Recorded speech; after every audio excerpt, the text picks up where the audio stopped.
At exactly 4:47 p.m. on a chilly in Chicago, a 7-year-old boy lay unconscious in the back seat of a luxury SUV. His tiny body was turning blue, his heart had stopped beating. And the ambulance was still 8 minutes away. He had just 5 minutes left to live. Until a stranger, a poor single dad with nothing to his name, ran barefoot into traffic and did something no one else dared to do. What he gave that day can't be bought with money. But it saved a life. And changed 2 families forever. Before we dive into this unbelievable true story, take a moment to subscribe to Kindness in Action. We share powerful stories that prove one act of compassion can change everything. If this story touches your heart, please give it a like and share your thoughts in the comments. We read every one. Marcus Johnson never thought his worst day would turn into someone else's miracle. It was a cold afternoon in October, and Marcus had just gotten off his second job, delivering groceries on his worn-out bike. He was soaked from the freezing rain, and had just enough change in his pocket to maybe buy some discounted soup.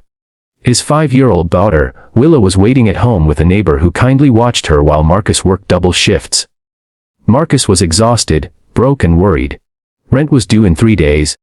His heat had been shut off that morning, and he hadn't eaten a full meal in 2 days so he could feed Leela. But in the midst of his quiet storm, something happened that would change his life forever. As Marcus waited to cross a busy intersection, he noticed a shiny black SUV swerve and slam to a stop in the middle of the road. The door flew open, and a man in a suit stumbled out, yelling for help. "My son. He's not breathing. Please, somebody help." People froze. Some stared. Others pulled out their phones. But no one moved. Marcus dropped his bike. He didn't think. He just ran. Without shoes, dodging cars. He sprinted toward the vehicle. In the backseat was a little boy, maybe 6 or 7, his lips blue, his chest still. The boy wasn't breathing. Marcus had never taken a CPR class, but he remembered what his grandmother taught him when he was a teenager. He pulled the boy from the seat and gently laid him on the cold pavement.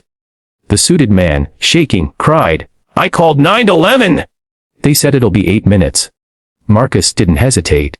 He tilted the boy's head back, checked his mouth, and began chest compressions. His hands trembled, but he kept going. 1, 2, 3 breaths in between. The boy was limp, silent. Seconds passed like hours. A crowd gathered, but Marcus didn't see them. He was locked in, giving everything he had to a child he didn't know. His knees bled from the pavement, his fingers numb from the cold. But he didn't stop. And then, after what felt like forever, the boy gasped. Just once. Then again, and suddenly his eyes fluttered open. The man in the suit collapsed to his knees, sobbing. "He's alive, oh God, he's alive." The ambulance arrived moments later.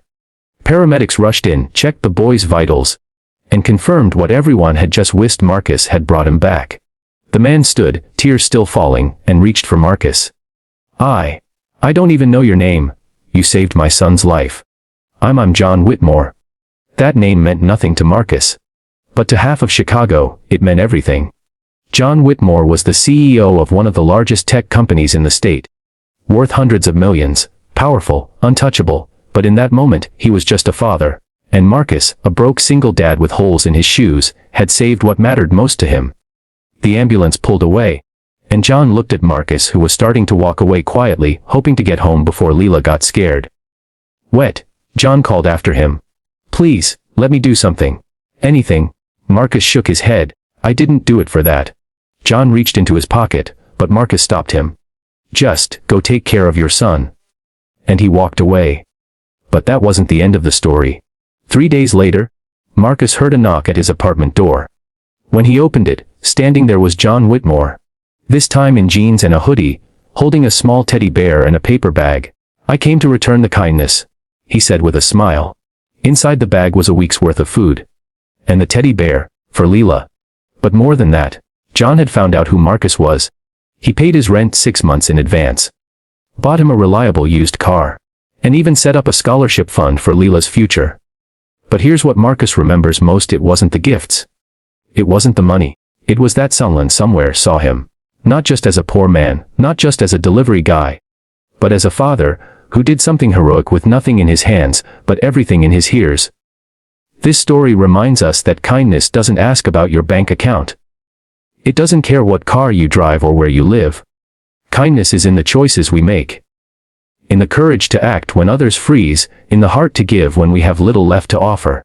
Marcus didn't wake up that day planning to save a life. He was just a dad doing his best. But in one moment, his kindness became someone else's miracle.